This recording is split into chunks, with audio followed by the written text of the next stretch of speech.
Bien, représentation de Lewis de la molécule de H2S à un sulfure d'hydrogène. Voilà ce que je veux dire.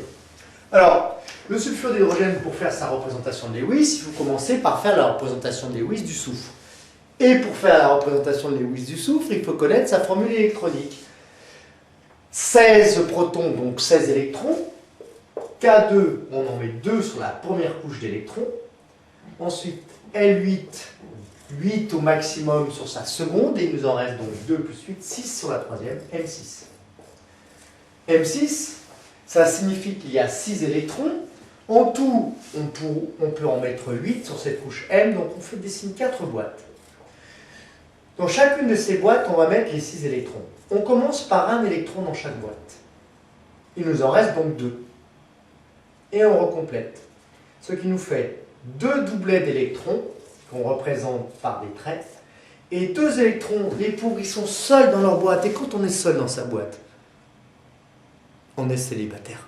Ok ? Donc ce sont 2 électrons célibataires qui vont pouvoir, évidemment, comme tous célibataires, se lier avec d'autres atomes. Lesquels? Les atomes d'hydrogène. Z égale 1, un seul atome, un seul proton, donc un seul électron, K1. Dans la couche K, je peux mettre au maximum 2 électrons, donc je fais qu'une boîte. Et dans cette boîte, il y a quoi? Soit un électron, soit 2 électrons. Dans ce cas-là, il n'y en a qu'un. Ce qui signifie que l'hydrogène, lui, eh bien, il a un seul électron célibataire. Il ne nous reste plus qu'à faire la représentation de Lewis du soufre. On sait qu'il y a un angle droit ici, dans cette liaison, un atome d'hydrogène ici avec son électron célibataire qui s'est lié à celui-ci, et un autre atome d'hydrogène qui s'est lié à l'atome de soufre. Au passage, voyons si la règle de l'octet et du duet est respectée. Les atomes se lient pour avoir soit 8 électrons sur leur dernière couche, soit 2. Soit 8 électrons, règle de l'octet, comme octopus, l'homme aux 8 bras.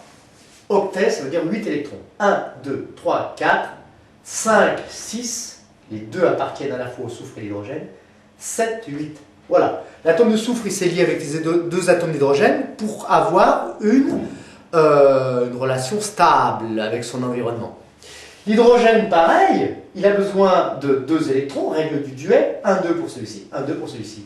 Tout va bien, les 3 sont satisfaits, ils sont contents d'être ensemble. Ils sont stables.